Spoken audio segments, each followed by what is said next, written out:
22대 국회 첫날 첫 정책조정회의입니다.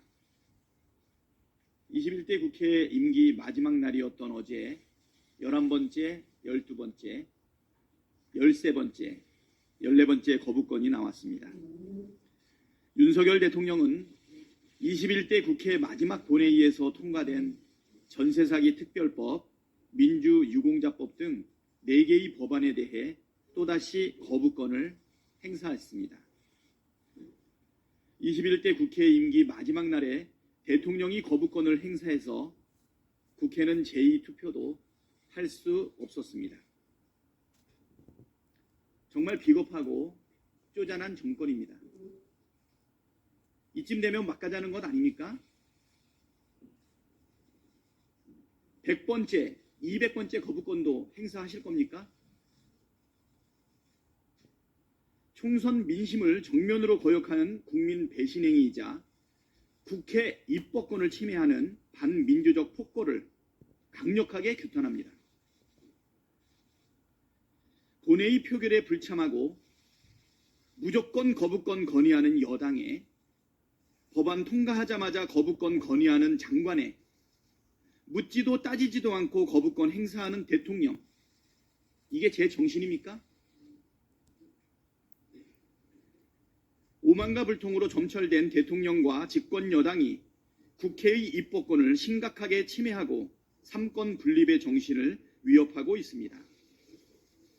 도대체 언제까지 국정 운영을 이렇게 막가파식으로 하실 겁니까? 도저히 묵과할 수 없습니다.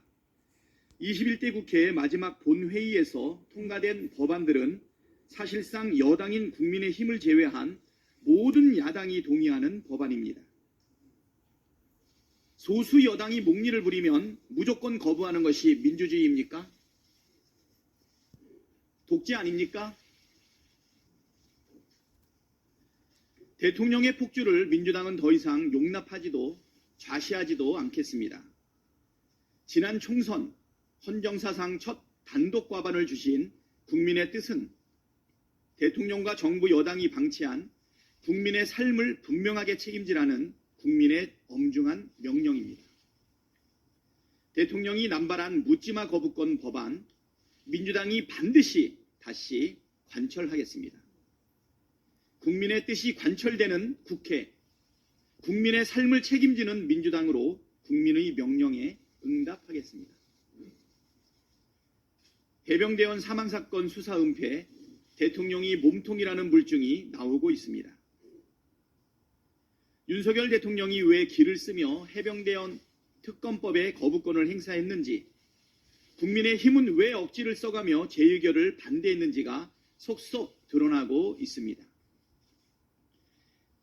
해병대원 사망사건에 대한 수사 외압 의혹이 불거진 시간, 이종섭 당시 국방부 장관이 대통령실, 정부, 여당 고위 관계자들과 40여 차례 연락을 주고받은 사실이 드러났습니다. 윤석열 대통령이 이종섭 전 장관과 직접 통화한 8월 2일 이후 이런 통화가 집중적으로 몰렸습니다. 이른바 VIP 경로 사태를 수습하기 위해 대통령실뿐만 아니라 정부 고위 관계자, 집권 여당, 의원들까지 긴박하게 움직였던 것 아닙니까? 해병대원 사망사건 수사 은폐, 조작의 몸통은 윤석열 대통령이고 국무총리, 행안부 장관, 경호처장, 집권 여당이 공범이라는 정황들 아닙니까? 이래서 정부 여당이 민주당의 해병대원 특검법은 반헌법적이라는 말도 안 되는 정치 공세까지 해가며 거부한 것 아닙니까? 특검을 반대하는 자가 범인이다. 죄를 지었으니까 특검을 거부하는 것이다 라던 국민의힘과 윤석열 대통령의 말을 온 국민이 기억하고 있습니다. 국민의 생명을 우습게 하는 것도 모자라 이를 감추려고 은폐 축소하기 위해 함부로 권력을 남용한 윤석열 정부의 작태를 국민이 용서하지 않을 것입니다. 민주당은 자신의 권력을 지키기 위해 헌법이 부여한 거부권 권한마저 사유화한 대통령의 책임을 분명하게 묻겠습니다. 해병대원 특검법을 빠르게 재추진해서 해병대원 순직 사건의 모든 의혹을 반드시 규명해내고 반드시 범인을 찾아내어 책임을 지우겠습니다. 한마디만 덧붙이겠습니다. 21대 국회 마지막 본회의에 참석해서 법안 처리에 협조해 주신 21대 민주당 국회의원 모두에게 깊이 감사드립니다. 22대 당선인 신분으로 해병대원 특검법 관철을 위해 행동해 주신 22대 국회의원 초선 의원들에게도 깊이 감사드립니다. 국민을 위한 그 소중한 마음들을 모아 22대 국회에서 반드시 성과를 내겠습니다. 이상입니다. 네, 윤석열 정부가 부자 감세 시즌2를 예고하고 있습니다. 최상목 경제부총리가 최대 주주 할증평가 폐지, 상속세 추가 완화, 배당소득 과세 완화 등의 정부 구상을 밝혔습니다. 정부의 세법 개정안이 발표될 7월까지 아마도 당분간 부자 감세 예고편이 계속해서 나올 것 같습니다. 20, 30대 청년들 상위 20%와 하위 20%의 자산 비중이 35배 차이가 납니다. 우리 기업들의 배당소득 0.1%의 상위 부자들이 50%를 가져갑니다. 고물가 고금리로 민생은 너무나도 어려운데 조세 양극화는 더욱 심해지고 있습니다. 통계청의 가계동향조사 마이크로 데이터를 분석한 결과 올 1분기 소득 상위 20% 가구가 매달 납부한 세금이 1년 전보다 10만 원 넘게 줄어든 반면에 하위 80%의 조세 부담은 대동소이하거나 오히려 늘었다고 합니다.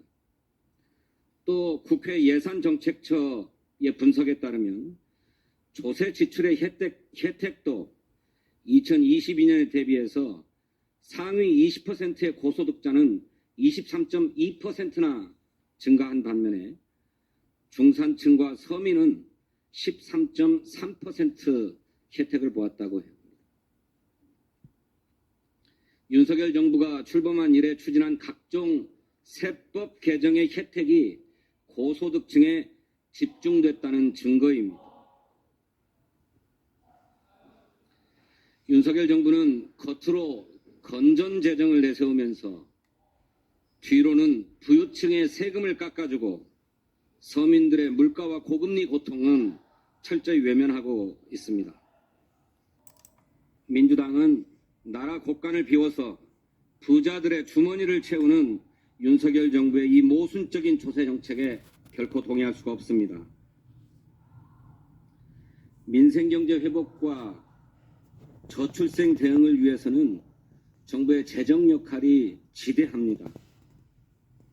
정부는 조세 정의를 훼손하고 재정 기반을 스스로 허무는 이런 우를 범하지 말 것을 촉구합니다. 우리 원내대표께서도 말씀하셨습니다만 윤석열 대통령이 어제 전세사기 특별법, 민주유공자 예우법, 농업회의소법, 한우산업지원법 등에 대해서 거부권을 행사했습니다. 국회 의결 하루 만에 거부권을 행사한 것입니다. 다른 민생정책도 이렇게 신속했으면 좋겠습니다. 아마도 윤석열 대통령은 22대 국회에서도 거부권을 계속 행사할 것으로 보입니다. 대통령실이 여야가 합의하지 않은 법안은 거부권 행사를 원칙으로 한다, 이런 입장을 밝혔습니다. 명백하게 헌법 위반입니다. 우리 헌법은 헌법과 법률에 특별한 규정이 있지 않고서는 국회 재적의원 과반수의 출석과 출석의원 과반수의 찬성으로 의결한다라고 분명하게 못 받고 있습니다. 그런데 여야 합의가 아니면 거부권을 행사한다고요? 헌법이 규정하고 있는 다수결 원칙을 부정하는 것입니다. 저는 탄핵사유에 해당한다, 이렇게 생각합니다.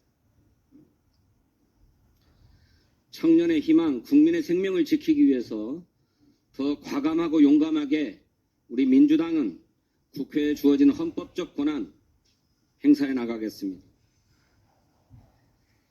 그 시작으로 오늘 우리 민주당은 의원총회를 열고 정부 여당이 끝내 합의를 거부한 민생위기 극복을 위한 특별조치법과 해병대원 특검법을 당론으로 확정하고 발의할 것입니다.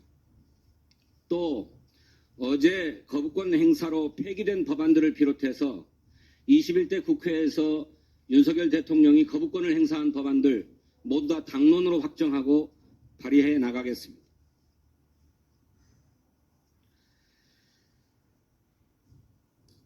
민주주의 승리를 위한 사명감과 신념을 갖고 절망을 모르는 시지프스의 신화처럼 최후의 승리를 위해 싸울 것입니다. 고 김대중 대통령께서 남기신 말씀입니다. 우리 민주당은 거부권의 문을 끊임없이 두드려서 반드시 넘어서겠습니다. 민주당은 결코 멈추지 않겠습니다. 감사합니다.